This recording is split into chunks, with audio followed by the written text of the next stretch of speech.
Hello there, my name is Megan and I am the Pony Club Centre coach here at Widbrook Equestrian Centre. These mini-series are being put together whilst we're on lockdown so that we can keep working towards our badges and increase our knowledge during these difficult times. This mini-series are going to focus on the Lawreny badge, which is bitting and bits, so I hope you enjoy them.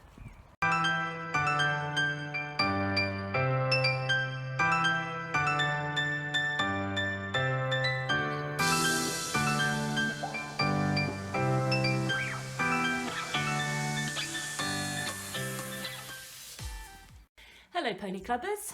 So we're now on to week 3 of the Lawreny badge. Week 1 was our overview and introduction, where we looked at what we were covering in the badge, as well as how to put on a snaffle bridle and the parts of the snaffle bridle. Week 2 we looked at the bit families, so the snaffles, the curb bits, included which was part of the double bridle, and the double bits. And we also looked at the third family of the Pelham, which also includes the Kimberwick. So this week, what we're going to do is we're going to have a look at the materials of the bits, of different bits, or the different materials we can make those out of and how that impacts the different bits. We're going to look at how to put on a double bridle, and we're also going to have a look at assembling bridles, so the snaffle bridle and the double bridle, how we put those together. And as well as we're going to look at the parts of a double bridle as well. So that's what we're covering this week. And then in week 4, what I'm going to look at is accessories to the bridle. So the martingales and different nosebands. So that's what we're going to look at in week 4. And we're also going to have a look at bitting considerations. So once we know all of the different parts and the different materials that bits can be made out of, we can then look at considerations of how we decide what bits to use.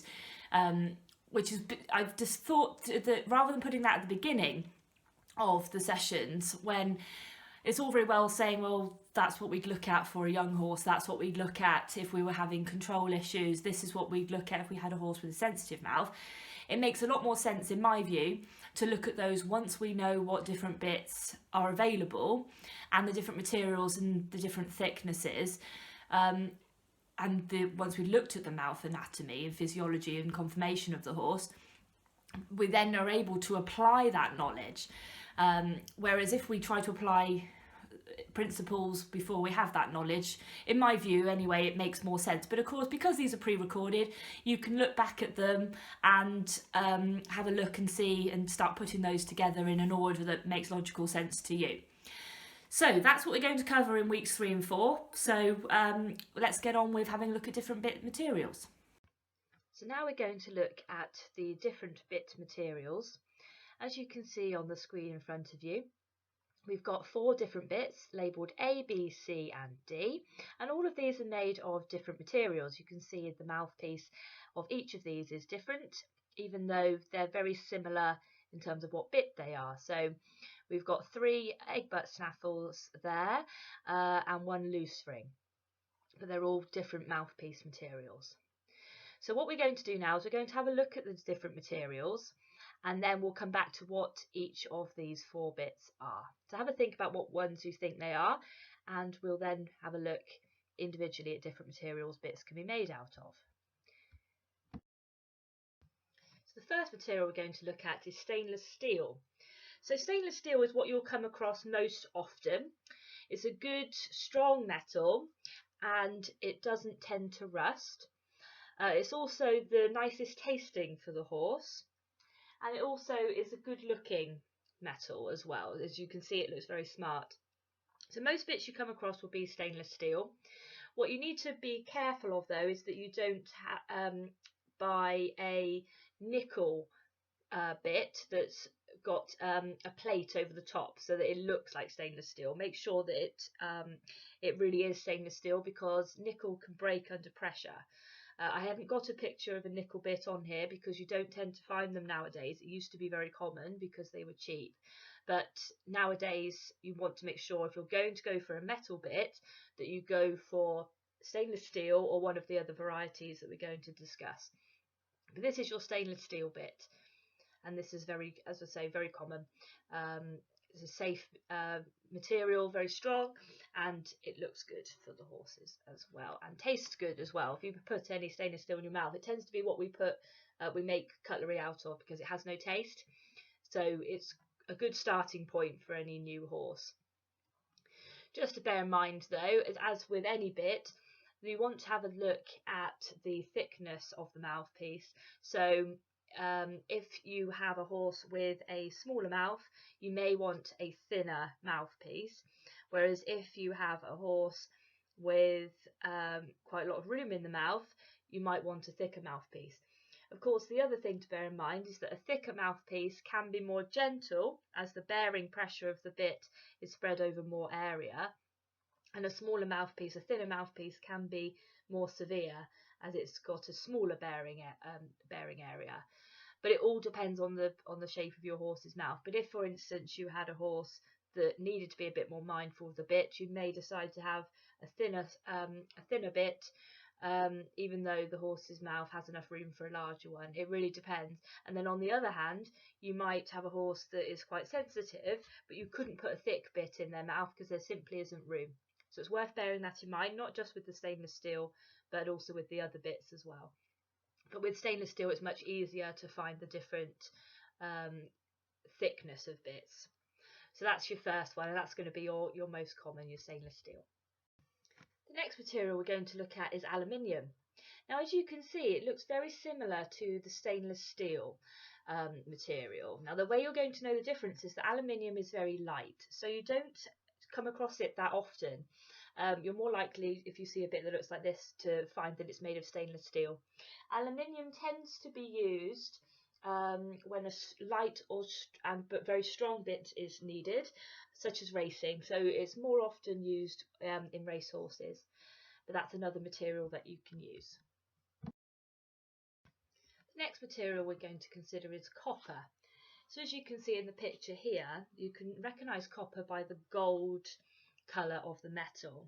And copper is a soft metal and is used as a component of various alloys to encourage salivation. That's because it's a warmer metal.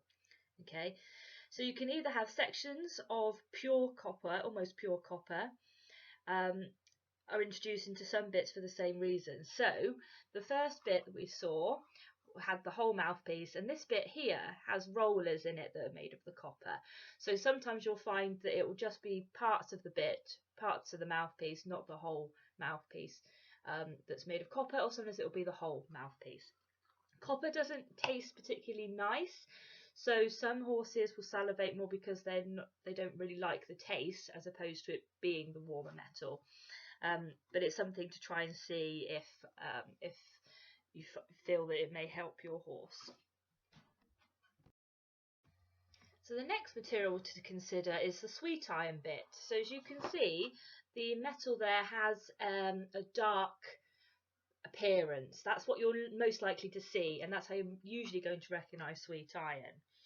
So the sweet iron bit, the metal has rusted essentially, and that causes the material to have a different taste. So it's popular to encourage the horse to salivate because it's got that different taste. Now, as you can see, there's this newer type here that's got the blue.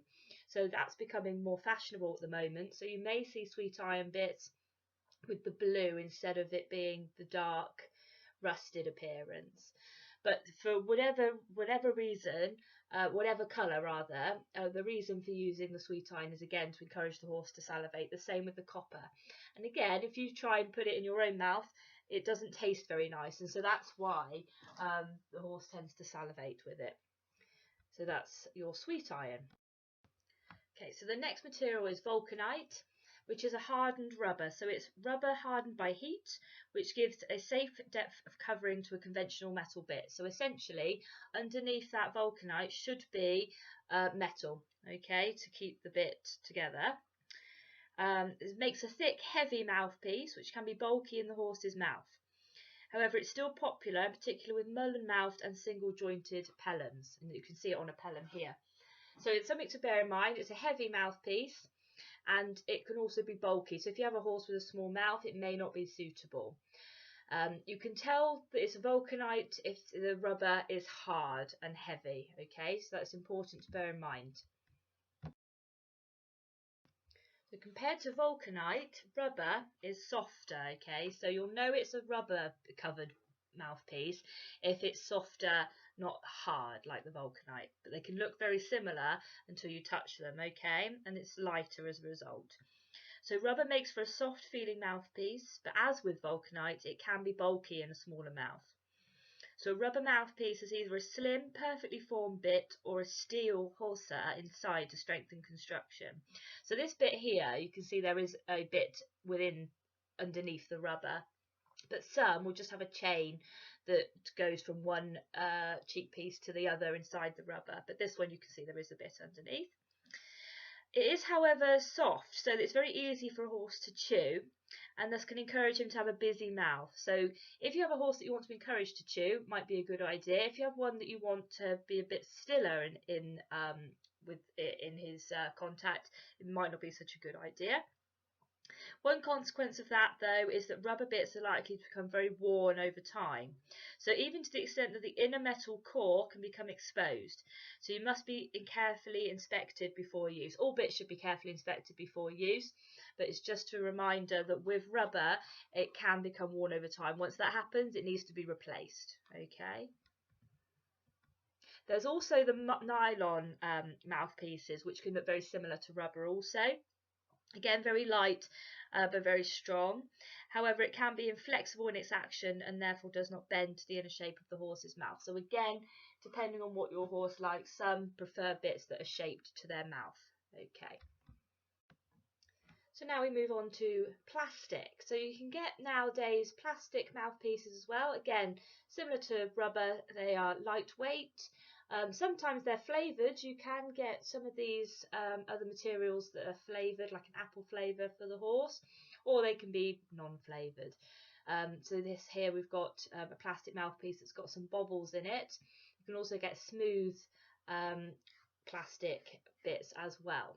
Okay, so there are also other synthetic materials out there that are available. All have slightly different pliancy. Generally speaking, they're envisaged as being kind to the mouth, but sometimes they are so soft that it can be very easy for the horse to chew into, which can then create problems because you can then create parts that stick out that can cause injury. So again, it's important to check these bits. But generally speaking, if you're moving away from stainless steel, it's to improve the horse's contact in some way. So either, as we saw with the copper and sweet iron, it's to encourage the horse to salivate more. Or as with vulcanite, rubber or plastic, it's to make the bit softer in the horse's mouth to encourage the horse to take more of a contact. So the reason you deviate away from your standard, which is your stainless steel, is to improve the horse's contact in some way. However, if your horse has contact issues, it's important that we do look at why that might be, which we will cover later on, before you start just deciding to change materials. Okay, so those are the various different types of materials. So now we've looked at the different materials of bits, let's have a look at the first four that we saw at the start of this section. So we can see that A looks like it is a stainless steel material. So you've got a stainless steel for A, stainless steel egg butt snaffle. For B, could either be rubber covered or it could be vulcanite. It would depend on how heavy it is. We'd need to actually feel the bit to know which one it is, but it's probably rubber covered or vulcanite. For C, we've got copper covered mouthpiece, so that one's the copper. And then for D, we have a plastic mouthpiece. So those are our four. We're now going to have a look at some bit accessories and also what they're made of. So some of these I've already mentioned in these videos, and so we're just going to take a closer look at them so we understand what they are. Okay. Here in this picture we can see we've got Harry. Many of you will know Harry from the riding school. And he here is wearing a snaffle bridle with a D-ring bit, and he's also got bit guards on. You can see there.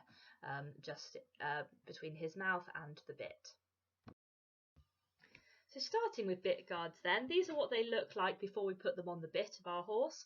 So they'd come in pairs, and so you can have them in different colours. They're usually made of rubber, and you pop them onto your bit. Ideally, well, not ideally, but usually it would be a loose ring bit that you'd be popping them on, because that's where you're stopping the potential for pinching to happen. But they can go on any bit.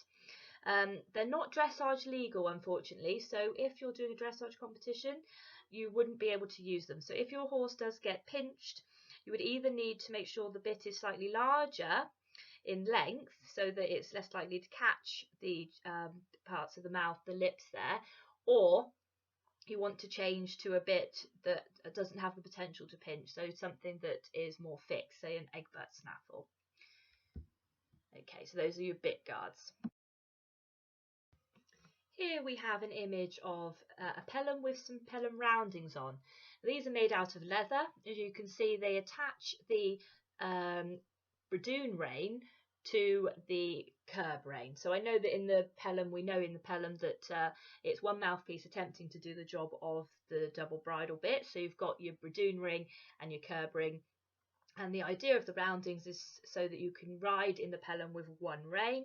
So what this does do is it does reduce the pelham to a fairly blunt instrument, in that you're slightly riding on both all of the time. But this can work very well with some horses and ponies, particularly if it's a strong pony with a rider on that's a child that's unable to handle two sets of reins, or you're jumping, going hunting, going cross country, where two sets of reins are going to be difficult to manage. And so by having the roundings, it just allows you to use the bit without having to worry about extra pairs of reins. Here we have a pelham bit with the lip strap attached. As you can see, the lip strap here is made out of leather, and it's attached to the loops between the bradoon ring and the curb ring. The curb chain, the ring that hangs down on the curb chain, is looped through the lip strap here. What's not so helpful in this picture though is that the curb chain is the other side, so it looks like the lip strap and the curb chain on the same side. So either the lip strap is round the wrong way here, or the curb chain's just been just flipped over. But what should happen, and what you should see, is the curb chain goes round the horse's lower jaw, as we will see in the video where I'm putting on a double bridle onto Raven. And the lip strap would then come underneath, would then come round the same way, again round the back of the jaw, and will then be attached through that loop. So they're both on the same side, they're both underneath the horse's lower jaw. Okay, so that's just an image of that so that you can see it, because I don't have one at the moment to show you in person. So that's just so you're aware that it is correct, particularly with a double bridle, and in the showing world it is absolutely correct to have a lip strap as with your curb chain. Okay, you won't see it so much in dressage, but the idea of the lip strap is to keep hold of the curb chain should the curb chain come loose from one of its hooks. And also, in an extreme example, if the bit was to rotate in the horse's mouth, it would stop that from happening, which the curb chain is unable to do. Okay, so that's your lip strap.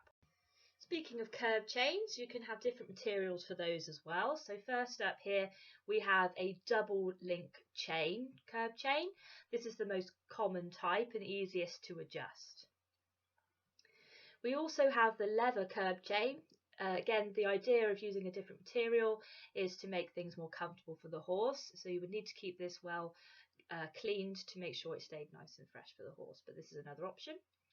You can also use a nylon or a different type of fabric material for your curb chain. This one is elasticated so that it has a little bit more give for the horse. So those are just some different types that you can use materials for curb chains. And you can also have a single link curb chain as well, but they're not so often seen nowadays, not as comfortable as the double link, but that is an option as well. So now we're going to have a look at some bridles. So in this section we're just going to have a recap of the parts of a snaffle bridle. We're going to have a look at the parts of a double bridle, and then we're going to have a look at how we assemble a snaffle bridle, and then what's different about assembling a double bridle, and then we're going to look at how to put a double bridle on. If you wish to recap how to put a snaffle bridle on, then please have a look at week 1's video and watch that, because we go through how to put on a snaffle bridle in that video. Okay, so let's have a look. So in the image here we have a snaffle bridle. So this is just a reminder of all the pieces and parts of the snaffle bridle that we covered in the first week. So as you can see here we have the crown, or as I call it, the headpiece. You can call it the crown piece or the headpiece. You've got the brow band, the cheek pieces, the throat lash, the cavesson noseband, but you can have different nosebands, the bit and the reins. Right, so here's our friend, the snaffle bridle. A bit twisted, there we go. Right, so as you can see, we have a snaffle bridle. Now, as you can see on this, we don't have a noseband. That's because I brought home the wrong noseband. It doesn't attach to this bridle, it doesn't have a slip head. I had one that attaches in a different way. So what we're going to do is we're going to have a look at putting the bridle together without the noseband, and I'm going to explain how we would do that if we did have one. But we do have the reins. We've got some rubber reins. We've got an egg butt snaffle. We've got 2 cheek pieces, a brow band and a headpiece. So what we're going to do is I'm going to take it apart and then we're going to put it back together again. Okay, so to take the bridle apart, I would start with the reins. Sorry, the dog's wanting to go out and he's deciding to join us for this session. Okay, so I've removed the reins, I've removed them from the bit. Now these are attached with billets. If I can show you, you can either have buckles or billets. These are called billets, and then they look much neater, in my view anyway, than buckles. This is a buckle, but buckles are safer. So if you have buckled reins or buckled cheek pieces, so again these are billets attached to the bit there, buckles are actually safer than billets. If you have billets, make sure that they've got a really good pieces of leather to attach them to. Okay, so then I take the bit off, and then what I would do is I'd put my bit into a nice clean bucket of warm water so that it can soak whilst I'm cleaning my bridle. Generally speaking, when we take our bridles apart, it's to clean it. It might be that I'm just removing the bit and putting a different one on, in which case I'd then attach my new bit and put the reins back on. So I'll put the bit down. Okay, so now I want to take my cheek pieces off my bridle. Now if you clean your bridle regularly, take it apart regularly, you'll find this really straightforward. If you don't, and you leave your bridle, you'll find it gets really stiff and it's then really hard to take it apart. Okay, now this one, usually your throat lash is attached only on one side. This one is interesting, you can take it off and put it on either side, so you can take the whole thing off. I'm not going to do that because most don't. But if you were going to do that, just remember your throat lash goes back on the right side of your headpiece. So now we've got our various different pieces of tack ready to put them back together. Now what I would usually do, if you're not used to putting your tack back together, is I'm just going to lay it out. Don't worry, I will show it to you how I've done it in a moment. So you can lay it out so you can see how your bridle will look when you start putting it back together again. Okay, just as I said, just showing you how I've laid them all out. So you can see I put the headpiece up at the top with the brow band over it, the 2 cheek pieces laid side by side, the bit and the reins over the top. This then helps you to see what you're trying to do, and you can then put it together piece by piece. Let's now start putting the bridle back together. Okay, so starting with my headpiece. So I'll pick my headpiece up first, you can see, and I'll put my brow band on. Put your brow band on, the easiest way to do it is to do it from the, my brow band's a bit funny, to do it from the side that's got the long throat lash, because then that way it's much easier to put that on first than it is to go for your shorter side first, even though that may seem easier, because you've got that bit done and there's just the short pieces here. If you do it the other way around, it just feels a little bit more difficult. You can do it that way, but I just prefer it that way. Now I've got my headpiece, that gives me my structure for my bridle. Now, next piece I would do is put my cheek pieces on. So If you don't have markers on your bridle, what I would suggest you do is, as in the markers are where over time the leather's just got a bit, what's the word, worn, so you know where you're putting your bit on. If you don't, count them beforehand, because it might be as well that your pony has a slightly uneven head, and so you've got your bit on one side, it's on, say, the top hole, and on the other side it's 2 holes down. It's just worth knowing these things, because just like us, ponies aren't always symmetrical either, and it's got to make sure that it's suitable for that horse. Now, your bit, really, really important. This is so easy to get wrong. You have some bits that their contour means you can put them in either way. This bit is really clear which way it's supposed to go in the horse's mouth. So it wants to go in against like this. So if you push the bit together, you can see it folds in together neatly. The wrong way is this way. You see that's just, the contour is now not open. Can you see the difference there? So that's correct. So if my horse's ears are up here and his mouth's down here, the bit would go in this way. Yeah, does that make sense? If it's going in my mouth, it would go this way. This way into the horse's mouth is wrong. It doesn't close in together properly. Does that make sense? So it looks, it's backwards. So it's not a nice V shape. All right, so that's how you check. So what I would do is put it on your cheek piece. All right, so you've got one piece on, and then double check it. Have a look. Have you done it correctly? Surprising how many times you can get it wrong.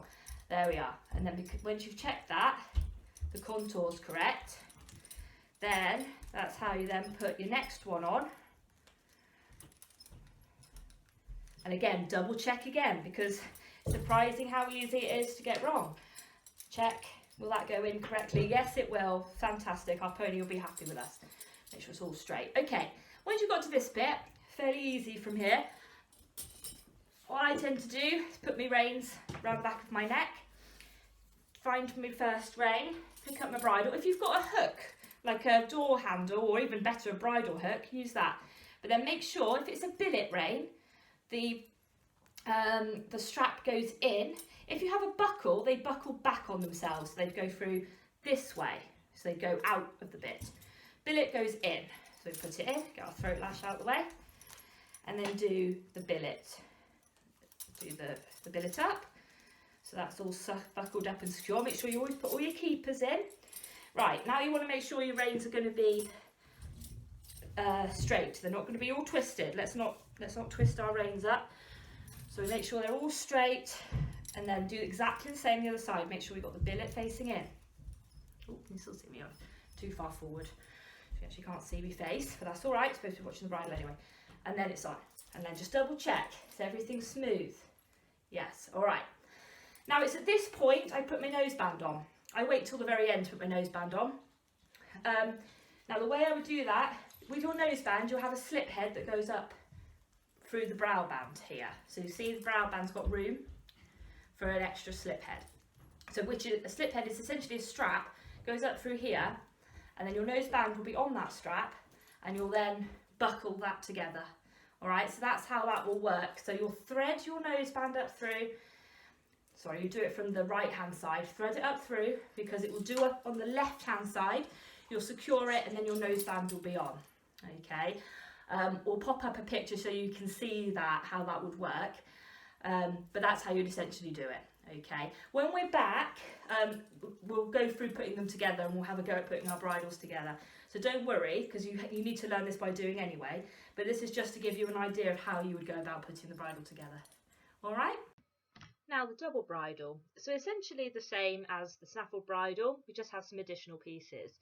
So again, we've got the headpiece or the crown piece, however you want to call it, the brow band, the throat lash, the noseband, the cheek pieces and the reins, but now we've got 2 bits. So you'll see that the curb bit is attached to the cheek pieces of the bridle. So where before we had our cheek pieces and the bit and the reins, if we were to have a snaffle bridle and try to put this together, we'd put the curb bit on the snaffle bridle. Okay, so the curb is attached to the main bridle.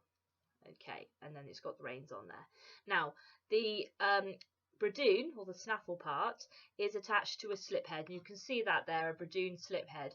So it's an additional piece of leather that goes up through the headpiece, between the brow band and the headpiece, the same way as a noseband goes through there, and attaches on the other side. So as you can see, to even the bridle up, if you saw this bridle from the other side, you'd see that there is not a buckle on the other side. So hopefully you can see that the buckle for the bradoon is on the right hand side, so the off side, rather than the near side. The reason for that is so you don't have all the buckles all on one side, as it makes the bride look very uneven when you've got all this additional strap. So your bradoon is adjusted from the off side, so that's where the buckle is. So that just goes up over the top. Then you've got your additional rein. So your thicker rein will be on your bradoon rein, and your thinner rein will be on your curb rein. It's ideal to have different thicknesses of rein so you can tell them apart easily without having to look, which makes it much easier to use which rein you want to use, and also to adjust each rein correctly when you're riding. Okay, other than that, the bridle is exactly the same. So it's essentially just that additional headpiece, slip head that goes over the top to attach your bradoon bit, and then your additional pair of reins. Okay, so last week we had a look at snaffle bridle. We went through that. Let's see if I can get further back enough. Raven's here. There we go. Okay, so this is your double bridle, and hopefully you'll be able to see it well enough. There we go. Okay, so let's just go through the features of a double bridle. So double bridle, as the name suggests, has two bits. It used to be called a full bridle. Raven's there just going, a full bridle. Reason being is the idea was that once your horse was finished, in the sense of fully trained, they would wear their double bridle. So their snaffle bridle was suitable many moons ago for your young horse, your beginner riders, and what they politely termed the hand-fisted among us, as in those that don't have very good hands. So they would use the snaffle, but everybody else, the idea would be to train their horses and to become good enough riders to use the double bridle, and that showed that you were an accomplished rider and your horse was highly schooled. We don't tend to use the double bridle, we don't tend to aim for it in the same way anymore, but it's still something that if you're a dressage rider, you do tend to aim towards, because from, I believe it's advanced level now, advanced level and upwards, or pre-St George level anyway, the level above advanced, these are mandatory. But before then, they're optional from elementary level. So dressage starts from your intro, so you go intro, prelim, novice, and then elementary you're allowed to use your double if you want to. So always use a cavesson noseband with a double bridle, really important. It should always be a cavesson or a crank noseband. Mine's a cavesson. Never a flash drop or anything like that. And then you've got two bits. So you have a snaffle bit, which is termed the bradoon, and it's got smaller cheek pieces here, so it's got smaller rings on it than you would have on your standard snaffle bit. And you've got a curb bit. Now this is one thing we haven't looked at yet, so this is the part of the family, and the second family is your curb. Now hopefully you can see this quite clearly. So your curb bit comes with a curb chain, and this goes round the horse's chin here in their chin groove. And the idea is that when you pull the reins with that on, it puts pressure on the pole behind the horse's ears, as well as in their mouth, but also in their chin groove. So it puts pressure around the lower jaw. Okay, and the idea of the curb bit is to allow refinement and to ask the horse to bring its nose in and head lower. Okay, so the snaffle, generally speaking, has a raising action, asks the horses to raise their heads by putting the pressure on in the lips there, and then your curb asks the horse to lower the head and round a bit more. Okay, it's just used for refinement. So having both of these bits means that you can refine the action, what you're asking the horse to do. Really important the horse is educated enough and goes forward before you ask them to go in a double bridle. If you can't get a horse forward in a snaffle bridle, the chance of you getting them forward in a double bridle is very slim, because they've got more in the mouth.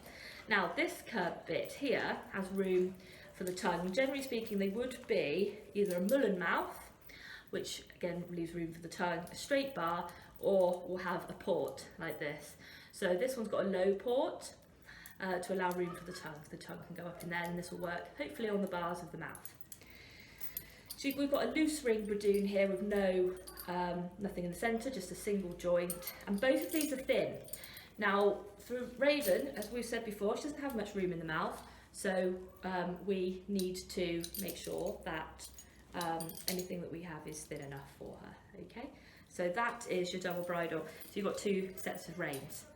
I will demonstrate how to hold these reins for you as well, how you would hold them, because there are several different ways. So I'll pop in some pictures of different ways you can hold the double reins. Okay, so let's just show you how you would pop this on the horse. So the bradoon always lies behind the curb. So as you hope you see that the curb's in front, the snaffle's behind.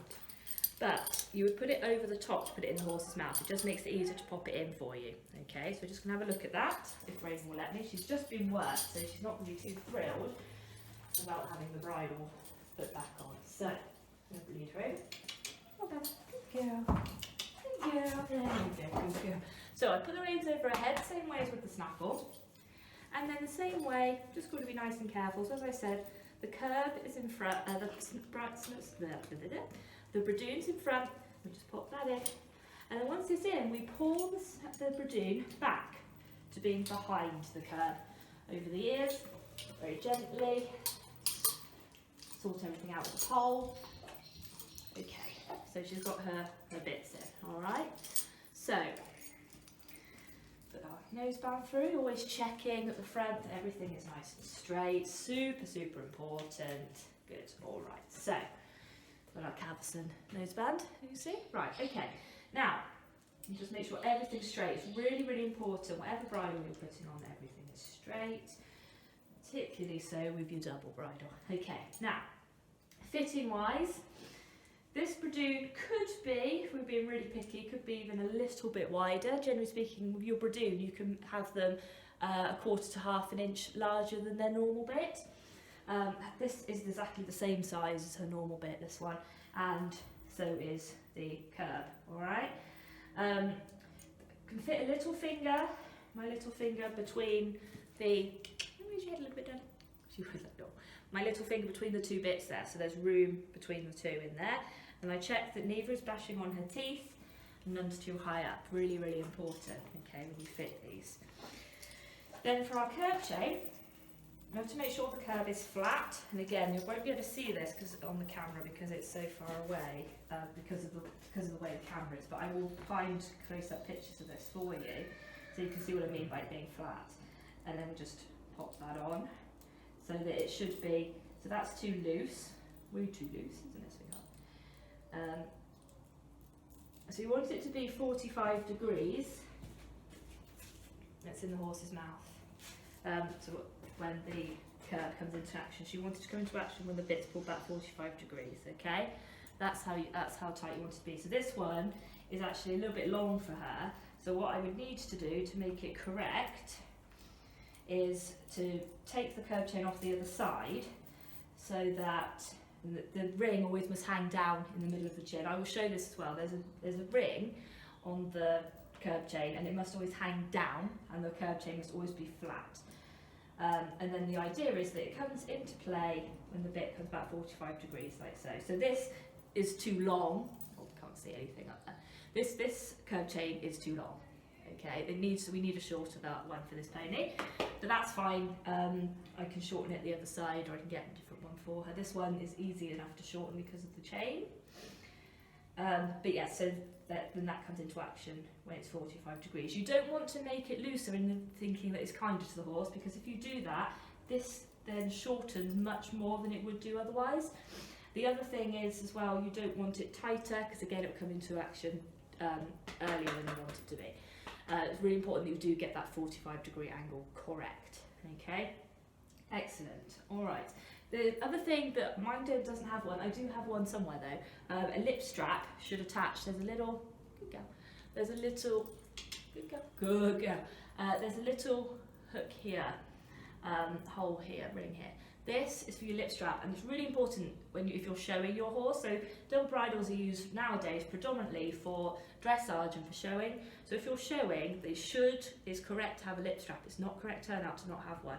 Dressage riders, you'll see very rarely use them nowadays, but it is correct. And the reason you would use a lip strap is because if in an emergency, and these things do happen, hopefully not too often, but if, for instance, the curb chain came off, the lip strap would keep your curb chain safe, so it wouldn't fall off and you lose it. And the other thing is that it can stop the bit from doing something horrible and rotating all the way around. So if it flipped all the way up or something, and that would be an absolute disaster because your horse will panic and run off. So that's why you put the lip strap on. Really important. One thing we didn't mention, ideally, to make sure your bridle fits correctly, all of your buckles should be in line with the eye. So then you know that you've got room to adjust the bits up and down. So that's really important. So then you've got your two reins, and when you've got your two reins, you always want to make sure your curb rein, which is your lower rein, is thinner than your bradoon rein.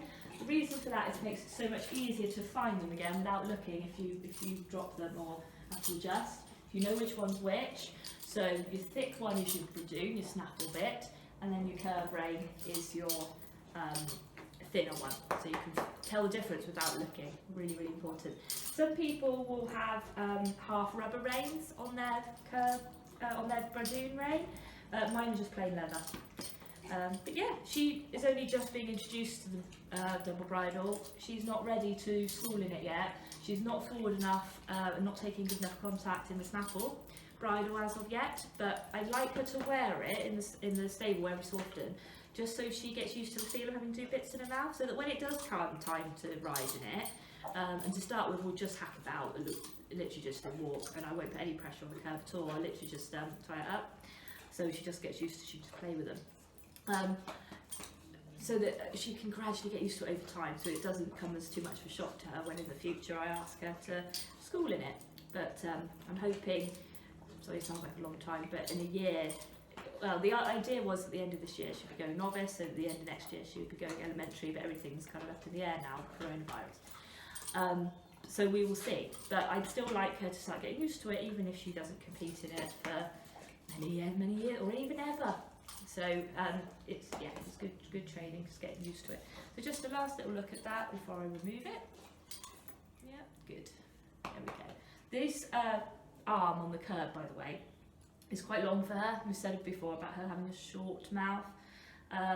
So it's a very long shank for her, which means there's more leverage. The longer the shank, the more leverage there is, okay? I'd ideally not have so much leverage, but this came as a set. If I need to amend things, then I will. I'll be able to buy a different one. Maybe what's called a Tom Thumb version, which is shorter, not to be mistaken for Tom Thumb bit, that's a completely different thing. But you can get shorter shanks, just as you can get longer ones as well. The other thing is that the two bits here, these are both movable ones, so we've got a sliding cheek curb here and a loose ring. I will show you images of the fixed cheek versions as well, so you can see what they look like. But those are generally the two types. You don't get so many different types as you do snaffle bits. And then of course, if I was going to ride her, I would of course do everything up. I haven't done so for the purposes of this. Now, really important when you come to take the bridle off, first things first, remove the curb. All right, first thing. Really, really important. Do not try to take this off your horse with curb chain done up. It will hurt them, upset them, frighten them. Okay, so that's first thing. Reins up, and then again, you've got to be really, really gentle and allow the horse to drop the bits of its own accord. Good girl. Good. And that's your double bridle.